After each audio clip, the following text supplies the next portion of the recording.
again, we're back. And again, my name is Vince Anger, the host today. I am told that I should remind all of our residents that they can contribute to the BCF, the Benevolent Care Fund, through the end of the month. Heck, you can give year-round, as far as I know. And with me in the studio is our Associate Executive Director, Brian Marandola. Good morning. Yeah, good morning and welcome. And you brought Ty with you. I did. Yeah, It's what we call baptism by fire. Yes. So today's his official first day, probably within the last hour. So yeah. So Ty is our new dining director. His name is Ty Wilson. Ty Wilson. All right. Good. Well, so we are excited and thrilled that he's here with us today. Yeah. Welcome, Ty. Thank you. When your predecessor came, very first day on the job, about this time, Brian brought him here to the studio. And I introduced myself, shook his hand, and I said to him, now tell me, why can't I get egg noodles with my beef stroganoff? That was his introduction to Green Spring. So welcome, and tell us about yourself. Where were you before, and how did you get here, all that sort of thing? Well, before I was with Aramark in the higher education division. I'm sorry, Aramark. Aramark, yes. Yeah, okay. In the higher education division. So my responsibility was I was the director of operations, general manager at American University. I did some regional support with Aramark for Georgetown University, Catholic University, and the University of Virginia. Really? Yeah. Yeah. So. Yeah. So how did you manage to find us? It's a funny story. Several years ago, I actually lived in the Springfield area and knew a lot about the Green Spring community, and so wanted to see how I can help. I have a background in CCRCs in the New England area, and so thought I'd throw my name in a hat. And, worked out some years later. So here I am to help and see where I can improve some services. Yeah, yeah. What prepared you for all of this? Where did you go to school, for instance? Okay. Well, I went to Johnson & Wales University. Attended the Johnson & Wales down in Norfolk, Virginia first. Got a scholarship to go to school. I won 4 national gold medals in culinary competitions. Part of the ACF, American Culinary Federation, part of the James Beard Foundation. Transferred up to Providence. It was part of the first graduating nutrition class there in Providence. And that's kind of my education. I have a master's degree in international business and a master's of science in project management with a focus on supply chain management. Yeah. And personal questions now. Are you married? No, I am not. I usually reserve this for the young woman who'll come out. That's the first thing I ask. Are you married? All right. No, I'm still single. I'm a bachelor. Now, you guys, you had to follow Kelly. That's a tough act. Mm-hmm. I know. Yeah, it always is. That's what I told her on the way out. Yeah. It's probably best that he's not married because I think your first marriage and when you become a director is your passion for food. And Ty is a culinarian at heart, which is great for our residents. Sure. With the amount of hours and devotion that you put into this community, it's hard to build relationships outside of work sometimes. So I'll have to make sure that he stays connected and has a personal life outside of Green Spring as well. Yeah, kind of a follow-up on that question that I asked, which I've since asked Corey once. How come I can't get egg noodles with my beef stroganoff?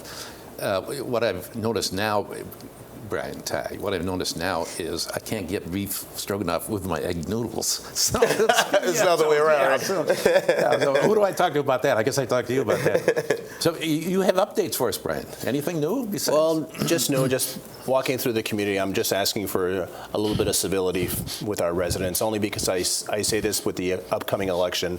And I know that some residents are typically more vocal than others, and all I ask is that they remain respectful with everybody within this community. Yeah. I walk around and I see sometimes defacing of flyers outside residents' homes, and that's not something you really want to see within our community. Yeah. Again, I respect your decision, however you choose to vote, but again, when you're walking with the community, you should probably keep those comments to yourself, especially how sometimes it impacts others.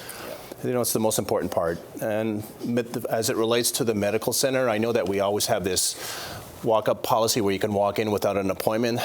Again, I would ask the residents as much as possible to make appointments, only because we are short-staffed. We're down a doctor in the medical center, which makes it really difficult for them to remain scheduled. So I think it's best if they can. I mean, unless it's a true emergency, then I would ask that they, as much as possible, call in advance to get an appointment. It just makes it so much easier for them to plan their day out. You know, that's the most important part.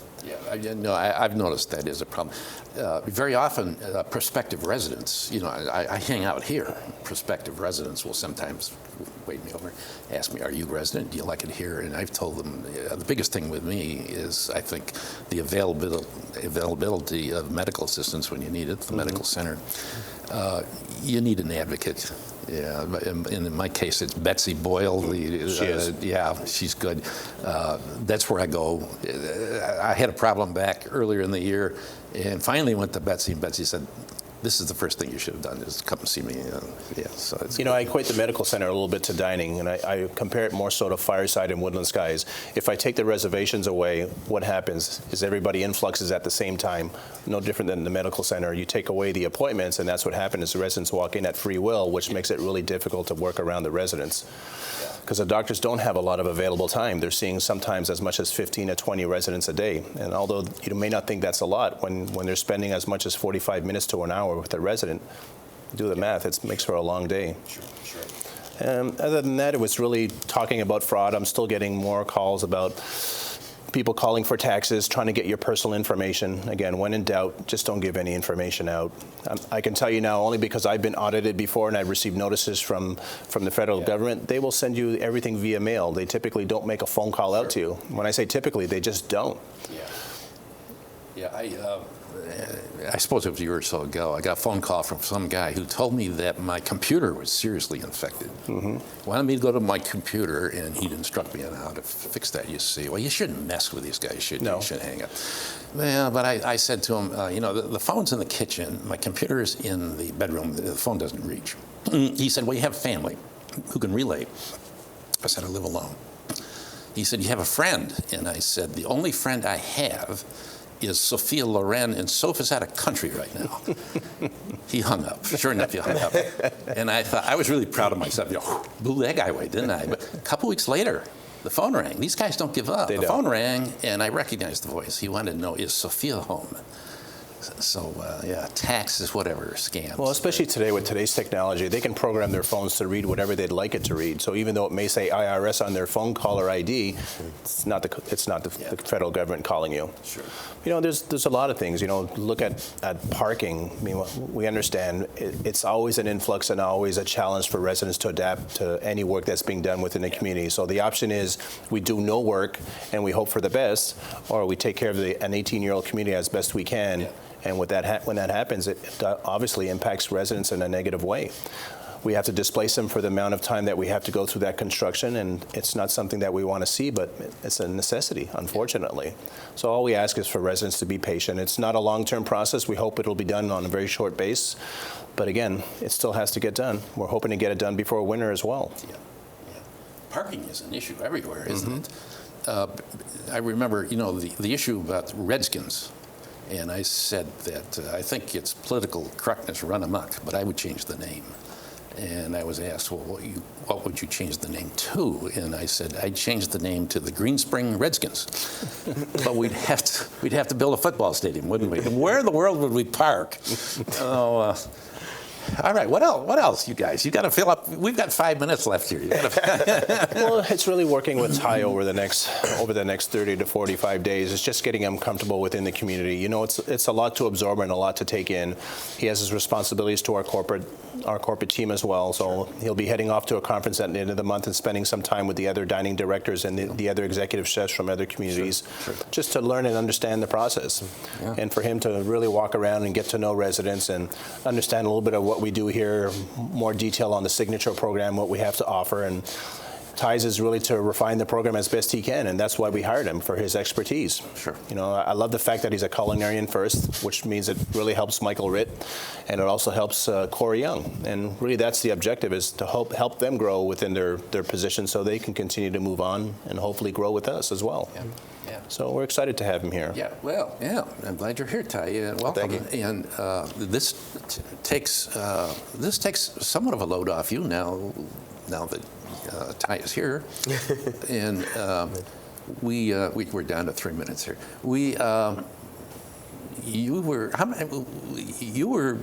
You are really very much concerned about accidents on the campus. I know. I am. Gosh, there were a lot of people earlier in the year. A lot of people were falling, And not only on the resident side, I was seeing a lot of accidents within our staff, which is always concerning. Yeah. I think that could be my next big act. I'm going to fall over on the ground somehow. I hope not. Yes, so do I. Well, we Okay. always ask residents to be cautious when they're within their home, just as much as we ask staff to be cautious when they're in their building. Yeah. You know, I think sometimes we we work out of haste and we don't necessarily take notice of what we're doing because we're such in a rush to get it done. And they say 95% of the accidents happen when we're not paying attention. Yeah. And the last time, and it's probably worth mentioning again, the last time you were here, you mentioned there was a concern about people in their chairs. Mm-hmm. Running a little too fast, coming down the hallway, and some resident steps out their door, and you've got an accident. So we're down probably to a minute or so here. Is there anything by way of a wrap-up that? Well, just the one comment we talked about earlier about the computers, and I had a resident call me 10 days ago and ask me why are our computers, meaning the residents' computers, not tied into our our corporate structure. And it's very simple. I can only tell you, forgive me, I'm battling allergies. Unfortunately, our system, we're very limited from a staff standpoint. There's a lot of things that we can't access on our business email. So if we had that infrastructure for the residents, there's a lot of things they would not be able to access, such as YouTube and the simple things that we want to. So we ask residents to be really, really cautious whenever they're downloading anything to make sure it's coming from a secure location. As you mentioned earlier, somebody would call you and ask you or tell you that you're having issues with your computer and they can help you fix it immediately. And to do that, all they need to do is gain access to your computer, which is really not hard for them to do. So just be very cautious. Cautious on who's calling your home, and then cautious on what you're downloading on your computer to make sure that you stay safe within the community. Yeah. And whenever in doubt, let security know. It's always better to be safe than sorry. Sure. Okay, I think we've run out of time here. And Brian, I thank you for bringing Ty and introducing us. It was my pleasure. Yeah, and you show up once a month, I think, don't you? And we'll look forward to next month.